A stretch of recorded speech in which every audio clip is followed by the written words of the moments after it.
Wassalamualaikum warahmatullahi wabarakatuh. Terima kasih sudah klik video ini. Oke, jadi di malam ini ya, seperti biasa aku akan menceritakan lagi satu kisah horor Wawa ke kalian semua. Di sini ada nggak Wak di antara kalian yang suka touring? Atau minimal jalan-jalan naik motor keliling kota gitu buat nyari angin? Pernah? Ada? Nah, kahwe yang akan aku bawakan ini Wak berkisah tentang dua anak muda yang hobi touring, hobi perjalanan jauh. Pada suatu akhir pekan nih Wak, yang mereka berdua ini memutuskan touring ke luar provinsi sekalian untuk refreshing. Pas berangkat semua memang masih aman-aman aja, cuacanya bagus, jalanannya lancar, dan memang nggak ada firasat apa-apa. Tapi masalah baru muncul waktu perjalanan pulang, di mana pada saat itu mereka ini iseng milih jalan baru atau jalur baru dengan alasan biar tahu jalan aja gitu. Padahal sebelumnya ada nih beberapa orang yang ngingetin mereka untuk hati-hati ya, kayak gitu. Sayangnya peringatan itu mereka anggap ya udah cuman basa-basi aja atau cuman peringatan wajar aja, bukan sesuatu yang serius. Tapi siapa sangka pengabaian itu bikin mereka mengalami serangkaian kejadian horor di perjalanan pulang. Dan gak cuma di jalan aja Wak, gangguan itu juga masih ngikut mereka bahkan sampai mereka pulang ke rumah. Nah, penasaran gimana kisah selengkapnya? Jadi tanpa berlama-lama kita langsung masuk aja ke ceritanya ya. Check it out.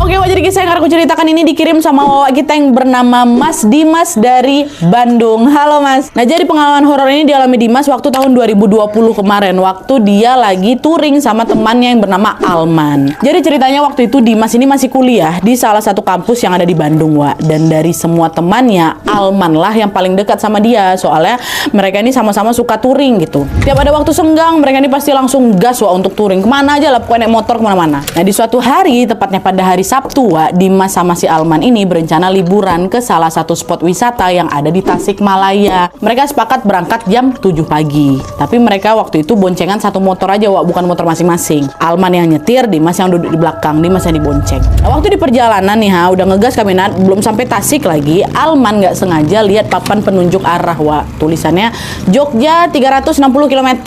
Alman ngomong ke belakang, "Weh, Wak, Jogja nggak terlalu jauh loh, mirip kayak PP Bandung Jakarta. Kalau kita ke Jogja aja gimana?" Kata si Alman. Betul kau. Kita nggak ada persiapan ini, kata Dimas kan. Nggak apa-apa, mumpung cuacanya lagi bagus, gas aja lah yuk.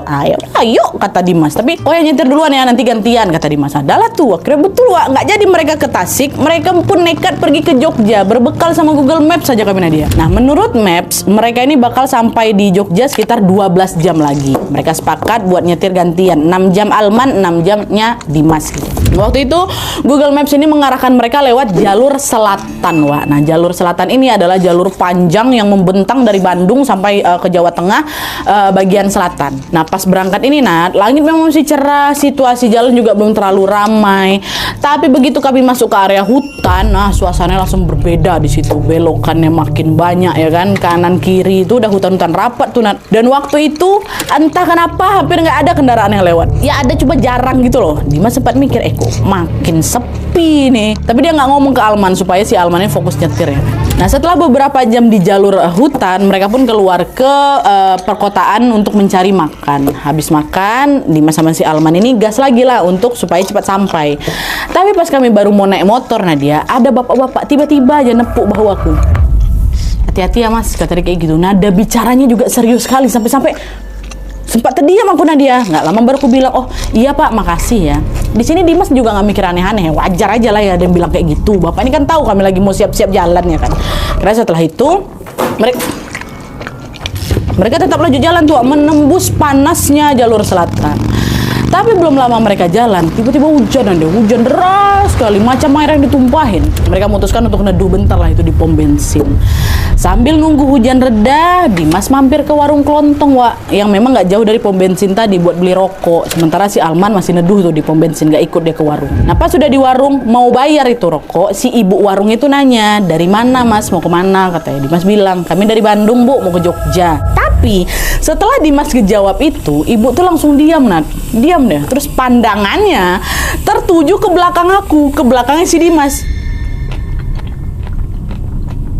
Kayak gitu, macam ada sesuatu gitu di belakang. Padahal nggak ada, di warung tuh cuma aku yang beli. Nah, nggak lama dari itu, ibu tuh ngomong lagi, "Hati-hati ya Mas," katanya. Oh, Iya bu, makasih ya bu ya gitu. Nah, udah tuh dibilang hati-hati lagi sama si ibu ini. Cuma Dimas kan ya udah biasa aja kayak gitu. Dimas keluar warung, balik lagi lah ke pom bensin. Untungnya nggak lama dari itu hujan tuh udah mulai mereda, Wak. Mereka lanjut lah ini jalan lagi ya kan. Dan setelah hampir 12 jam kami naik motor Nadia, kami sampailah itu di Jogja jam 8 malam. Waktu nyampe kami langsung OTW ke penginapan yang nggak begitu jauh dari lereng Merapi. Memang naik kami ke atas. Nah di sana mereka langsung check in di penginapan, ganti baju, terus tidur, istirahat biar besok bisa explore ke beberapa spot wisata yang udah mereka cari di malam itu. Nah besoknya ada masuk hari Minggu nih ya, Dimas sama Alman bangun agak siang tuh, Wak. Terus mereka check out dan mereka langsung mampir ke tempat-tempat yang mereka mau tuju itu, beberapa spot wisata. Tapi anehnya di situ Nadia, aku udah ngerasa di 2-3 tempat wisata yang kami kunjungi, aku ngelihat ada beberapa orang yang ngeliatin kami lama kali Nat. Kayak digituin, aku nggak takut Nadia, cuman heran aja ngapain nengok aku kayak gitu kali gitu kan. Tapi udahlah, karena memang lagi liburan, Dimas cuek aja dan fokus nikmati suasananya. Sekitar jam 2 siang mereka mampir ke angkringan yang nggak begitu jauh dari lereng Merapi itu. Nah pas lagi nyeduh kopi, Dimas nanya, Man, nanti waktu kita balik, mereka langsung balik hari itu juga, Wak. Memang biasa kami kayak gitu Nadia, bentar-bentar aja, yang penting udah sampai terus balik gitu. Nanti waktu balik sore ini ke Bandung, enaknya kita lewat mana ya? Alman bilang, kemarin kan kita udah lewat jalur selatan nih, sekarang kita baliknya lewat jalur utara aja yuk, biar tahu jalan kita, kata si Alman. Aman nggak tapi Wak? Aku belum pernah soalnya lewat sana.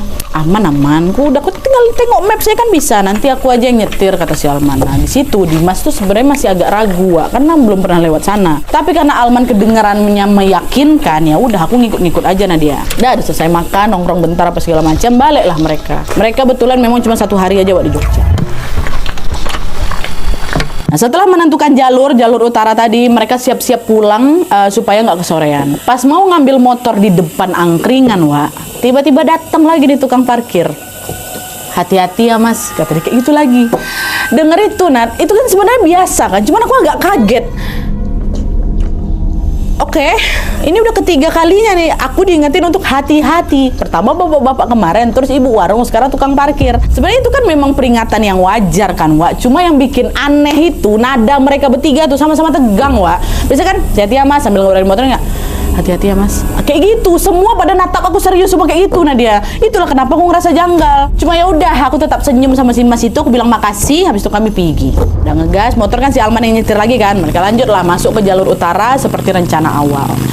Awalnya di situ juga perjalanan pulang masih aman-aman aja Nadia. Langit belum begitu gelap, jalanan juga masih nggak terlalu ramai. Tapi semakin jauh keluar kota, suasana mulai agak beda. Kendaraan yang lewat makin dikit, langit juga perlahan dan mulai gelap nih. Nah pas nyampe di daerah Magelang Nat, tiba-tiba hujan lagi. Nah karena nggak mau kemalaman, kami bablas aja tuh pakai mantel aja bentar, tuh bablas hujan-hujan kayak gitu. Tapi makin lama kami jalan, Nadia, hujan tuh makin deras. Terus kiri kanan kami nih udah mulai berubah hutan gitu loh. Dimas memang udah pernah lewat hutan di kayak gitu kan, waktu berangkat tadi kan juga lewat hutan kan, walaupun di titik yang berbeda. Tapi suasananya yang beda Nat, sepi itu kerasa lebih dalam gitu. Dan beberapa kali Nat, aku ngerasa kok kayak ada yang ngikutin kami ya. Bukan motor, bukan mobil, tapi kayak ada yang ngikut, ada yang nempel dekat motor kami tuh. Waktu aku tengok ke belakang nggak ada siapa-siapa. Jangankan orang Nat, kendaraan aja nggak ada yang lewat. Aneh nggak tuh? Kami aja yang ada di situ, masih diam aja di situ. Aku nggak ada nanya sama si Alman, soalnya Alman kan lagi nyetir kan, supaya nanti dia nggak kepikiran. Udah akhirnya diam aja. Tapi kok ada yang aneh ya gitu. Motor terus melaju tuh sampai akhirnya hujan makin deras lagi, pandangan mereka pun terasa buram. Aduh nggak bisa nih. Nah nggak sanggup melanjutin perjalanan, Alman pun nepi, dia memutuskan untuk neduh dulu. Untungnya nggak jauh di depan kami itu Nadia ada gubuk kecil bambu ya. Alman langsung menepi di sana. Tapi baru kami turun tuh Nat, turun, berhenti hujan, tiba-tiba berhenti, betul-betul berhenti total, langsung berhenti. Karena ada berhenti nggak jadilah kami duduk Nat, naik lagi motor, dah ngegas lagi, nyeng. Baru beberapa meter kami jalan aja, turun lagi hujan. Dan hujan yang kayak hujan nggak santai itu memang udah buram kali pandangan kami kan. Menepi lagi lah sini. Siapa si Alman? Neduh di bawah pohon besar. Pas kami berhenti, nepi itu berhenti juga hujan tuh.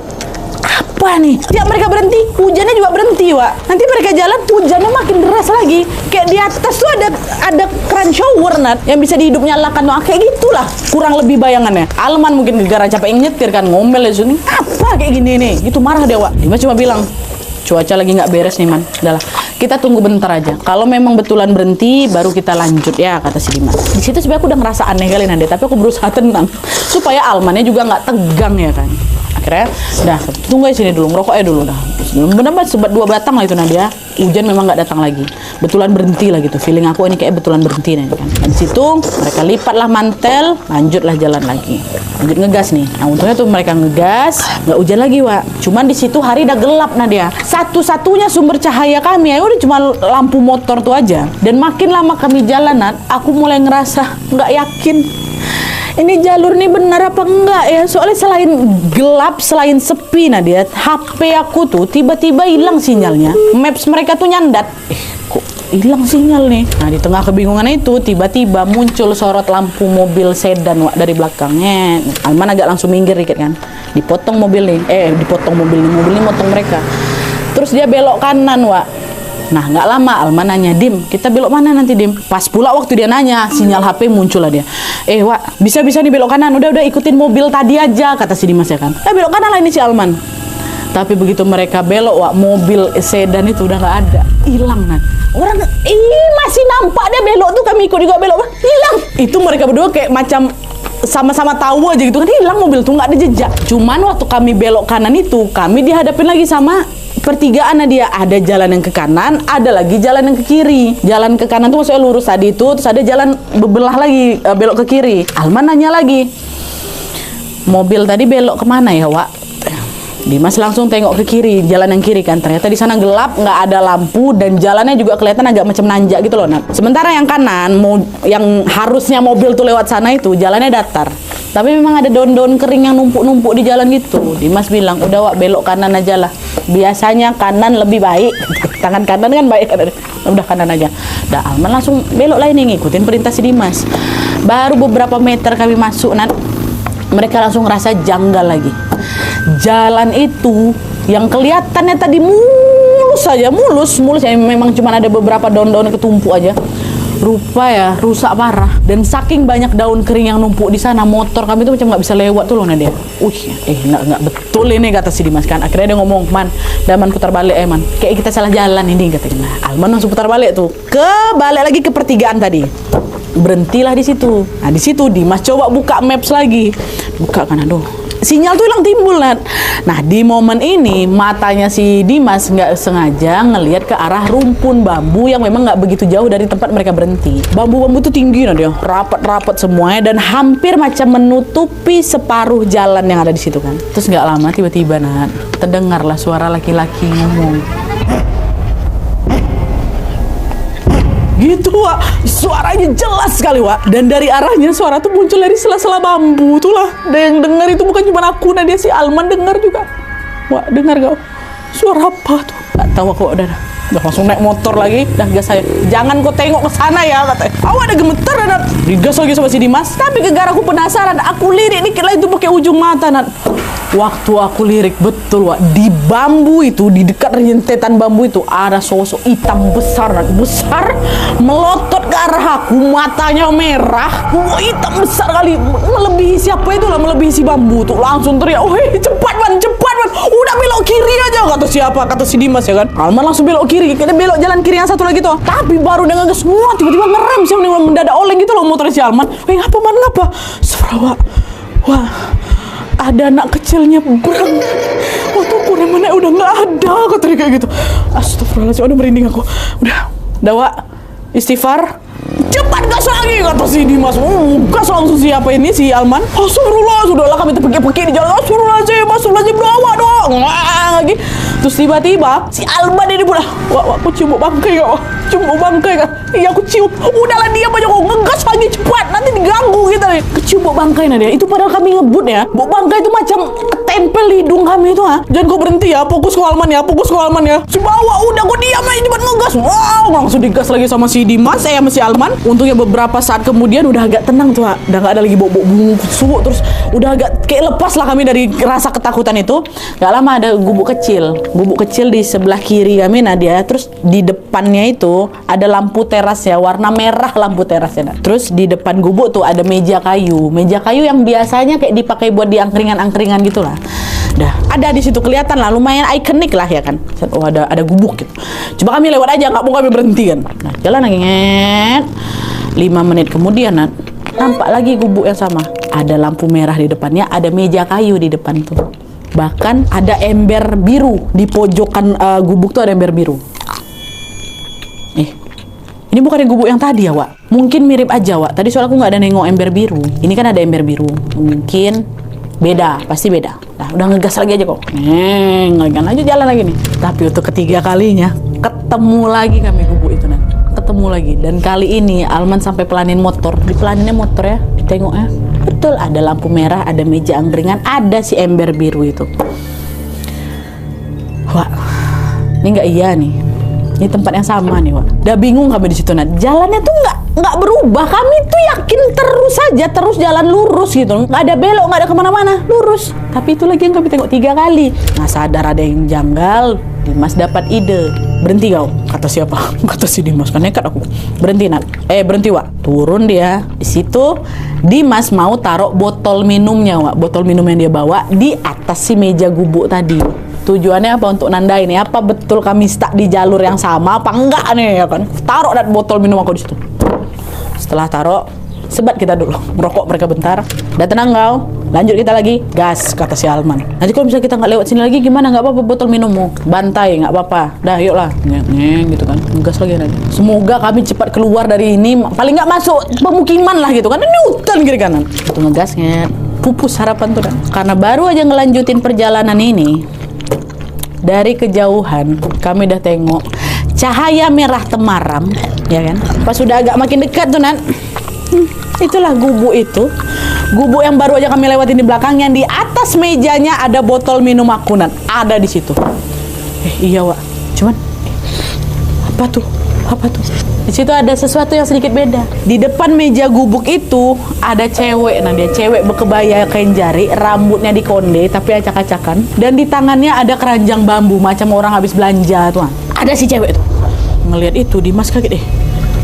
Apa nih kok ada perempuan sendirian tengah hutan tengah malam kayak gini? Pun kalau dia tinggal di rumah itu, rasanya tadi waktu kita ngerokok macam nggak ada orang dekat gubuk tuh kan? Gubuknya kosong. Nah, mungkin lah itu orang pau. Si Alman nggak mau dia menepi, langsung ngegas dia tanpa mempedulikan botol minum aku di sana. Udah gas, keng. Sementara ini, udah aku nunduk aja. Nggak berani waktu pas lewat itu, nggak berani si Dimas nengok ke kiri tuh. Tapi dari jauh aku udah nampak itu botol minum aku, nah dia khas warnanya. Nggak berani waktu lewat itu dia. Di kondisi setegang itu kami cuma bisa berdoa, ya Allah tolong kami, ya Allah keluarkan kami dari sini, ya Allah keluarkan. Alhamdulillahnya nggak lama itulah yang terakhir kali itu Nan. Setelah baca doa, jalan di depan pelan-pelan berubah. Pohon-pohon yang tadinya rapat kali itu mulai agak berjarak-jarak, mulai berkurang ya kan. Dan rumah-rumah warga pun udah mulai agak kelihatan di kiri kanan. Udah nggak hutan kiri kanan. Nah nggak lama kemudian muncullah lampu-lampu kendaraan dari kejauhan. Baru ada yang ngelewatin kami. Wah di situ, alhamdulillah Wak, udah lewat Wak. Nggak diputarin lagi kita, kata si Alman. Berhenti dulu Wak, nggak usah lanjut aja lah katanya. Udah setelah mereka jalan beberapa menit, sampailah mereka ketemu papan penunjuk arah. Mereka langsung ngikutin papan itu dan akhirnya tibalah mereka di sebuah alun-alun kota B sekitar jam 11 malam katanya. Nah karena kecapean, kedinginan juga ya kan, mereka memutuskan untuk berhenti di salah satu warung dekat sana untuk istirahat. Dimas pesan kopi, Alman pesan mie kuah sama gorengan. Nah makan bentar istirahat. Selain mereka ada 2 bapak-bapak Wak, dan 1 anak muda juga yang lagi duduk di warung itu. Nah pas kopi ini datang, aku macam masih nggak enak gitu perasaan aku, cuman putar-putar gelasnya gitu, karena aku menung aja, masih kayak shock, masih agak kayak trauma gitu lah sama kejadian tadi kan. Dia memang mau nampak lah gelisah ya. Terus nengok itu bapak dekat sebelah aku itu negur, ngapa Mas? Aman kok itu kopinya, nggak diapa-apain, kata dia kayak gitu. Kita orang sini juga. Tiba-tiba kayak gitu. Nah dia bingung aku kan, ngapa pula dia mikir kayak gitu? Orang aku lagi shock sama kejadian tadi kok, bukan gara-gara takut kopi aku diapa-apain ya kan. Tapi udah Dimas cuma iya Pak, enggak kok gitu. Nah seolah tahu apa yang baru saja Dimas alami Wak, si bapak ini nanya lagi, kok lewat sini Mas? Kenapa-napa nggak tadi di dalam? Kata dia kayak gitu. Kaget lah aku Nadia, tapi aku masih berusaha santai. Oh nggak ada apa-apa kok Pak. Ngapa emang Pak? Bapak dan si penjual angkringan ini saling pandang bentar. Terus nggak lama bapak ini ngomong, Mas belum tahu ya, biasanya nih yang mampir ke warung ini pasti habis nyasar dari hutan Mas. Dan hutan yang kalian lewatin itu bukan tempat biasa, alas roban itu Mas. terkenal mistis di dalam tuh. Hah? Mistis gimana Pak? Nah disitulah si bapak penjual angkringan tuh cerita. Kalau jalur yang kami lewati tadi tuh Nadia, itu masih bagian dari Alas Roban, hutan yang memang terkenal seram dari zaman dulu ya kan. Dan sejak tol Trans Jawa itu dibuka, jalan lamanya ini makin sepi, gara-gara orang-orang lebih milih lewat jalan tol. Dan yang lewat Alas Roban itu biasanya cuman warga sekitar aja. Itulah kenapa tempat itu terasa jauh lebih sepi dan lebih sunyi lagi. Dan si bapak tadi tuh yakin kalau ada yang mampir ke warung aku ini terus mukanya panik, bengong kayak si Dimas itu pasti bukan warga sini dan pasti dia habis disesatin di alas. Udah biasa kayak gitu. Nah, waktu dengar penjelasan itu kaget lah orang berdua ini, si Dimas sama si Alman kan. Astaga gitu kan. Kami nggak tahu kalau jalur tadi itu Alas Roban. Soalnya entah kenapa di maps mereka tuh ya memang nggak ada infonya. Kan map kan juga nggak kami tengok ini masuk bagian sini nggak kan, dari jarak jauh aja kan kok jalurnya ke sini gitu. Pun lagi di jalan nggak bisa ngamatin map kali. Pokoknya mereka tengok jalur birunya aja. Mereka pikir itu hutan biasa. Akhirnya setelah tahu cerita itu, aku sama si Alman ya merinding tapi juga agak lega kan. Meskipun kami mengalami kejadian janggal, setidaknya kami nggak kenapa-napa ya kan. Cuman ya tadi itulah diliatin sosok, terus diputarin beberapa kali, nggak sampai kayak diganggu ekstrim kali. Karena setelah ngobrol sambil istirahat juga bentar kami di warung itu, jam 2 paginya kami langsung memutuskan untuk balik melanjutkan perjalanan. Menurut Google Maps harusnya kami tuh sampai Bandung tuh sekitar jam 7 atau jam 8 pagi Nadia. Tapi ternyata mereka baru sampai di Bandung sekitar jam 3 sore di hari Seninnya. Padahal dari kota B ke Bandung tuh kami nggak ada berhenti loh Nadia, nggak macet juga dan juga udah nggak nyasar lagi di hutan. Cuma memang entah kenapa kami ngerasa kayak perjalanan tuh panjang kali, lama kali nggak nyampe-nyampe. Macam jalan lurus antar provinsi tuh nggak habis-habis gitu jalannya. Tapi nih waktu mereka nyampe Bandung, nyampe rumah masing-masing, keanehan itu belum berhenti Wak. Baik Dimas maupun Alman sama-sama ngerasain kejadian aneh untuk kesekian kalinya. Jadi Wak, pas udah nyampe di rumah, Dimas mandi ya kan. Dimas mandi, rebahan dia bentar, terus tiduran lah dalam keadaan badan masih pegal-pegal kali, badan aku remuk badan aku Nadia. Nah di dalam tidur itu dia mimpi. Dimas ngerasa ada di tempat gelap kayak ruangan kosong gitu Nat. Terus cuman ada sedikit cahaya lampu yang redup gitu. Nah belum sempat Dimas bergerak, dari kejauhan terdengar ada suara langkah kaki diseret tapi Nat langkahnya seret. Nggak lama muncul nenek-nenek, pucat muka dia, matanya melotot, terus bajunya tuh macam terbuat dari pelepah pisang tuh loh, pelepah pisang yang kering. Setiap kali dia bergerak ada suara gesekan halus kayak daun kering gitulah yang diseret di lantai. Set. Nah makin lama si nenek ini makin dekat ke aku. Nah, jalannya pelan tapi matanya terus ngadep ke Dimas tanpa ngedip. Tiba-tiba nenek ini ngomel pakai bahasa Jawa. Nggak ngerti aku Nadia, tapi aku tahu itu bahasa Jawa. Suaranya tinggi, pendek-pendek. Maksudnya penggalan yang dia bilang tuh pendek-pendek, kayak orang lagi marah kayak itulah. Nah di situ Dimas pengen lari di mimpi itu, tapi macam kayak nggak bisa bergerak gitu. Nah di badan aku macam berat, napas aku juga udah mulai sesak tuh. Nenek itu terus maju sampai dia udah dekat kali sama badan muka aku Nadia. Bahkan aku bisa ngerasa hembusan napas si nenek itu di pipi aku. Belum sempat Dimas ini ngapa-ngapain, nenek tuh tiba-tiba macam ngangkat tangan, macam mau nampar aku Nadia. Mau gini dia kan. Dan pas sebelum dia nyampe pipi aku udah terbangun keringat dingin, napas aku udah ngos-ngosan, badan aku bergemetar. Pas nengok HP udah jam 9 pagi. Nah karena takut mimpinya ada hubungannya sama kejadian kemarin, si Dimas langsung telepon si Alman ya kan. Woi kau datang ke rumah aku lah, kenapa? Datang dulu kau ke rumah aku kan. Nah waktu si Alman datang langsung cerita lah si Dimas. Tadi aku mimpi didatangin nenek-nenek, woi ada hubungannya nggak ya sama perjalanan kita kemarin? Di situ ternyata, aku juga mimpi itu Dimas, kata si Alman. Sama Wak, mereka mimpikan sosok yang sama, ciri-cirinya sama, matanya melotot kan, iya, kulitnya keriput kan, iya, dia pakai baju apa? Pelepah pisang Wak, pelepah pisang kering kan, iya sama. Dengar itu Dimas sama Alman sadar betul, pasti sosok nenek ini ada kaitannya sama mereka yang sesat di alas kemarin tuh. Aduh ini ada yang nggak betul nih Wak. Udah yang penting kan kita selamat, cuma datang dari mimpi aja, banyak-banyak doa aja lah kita, yuk wudhu sholat kita, kata si Alman.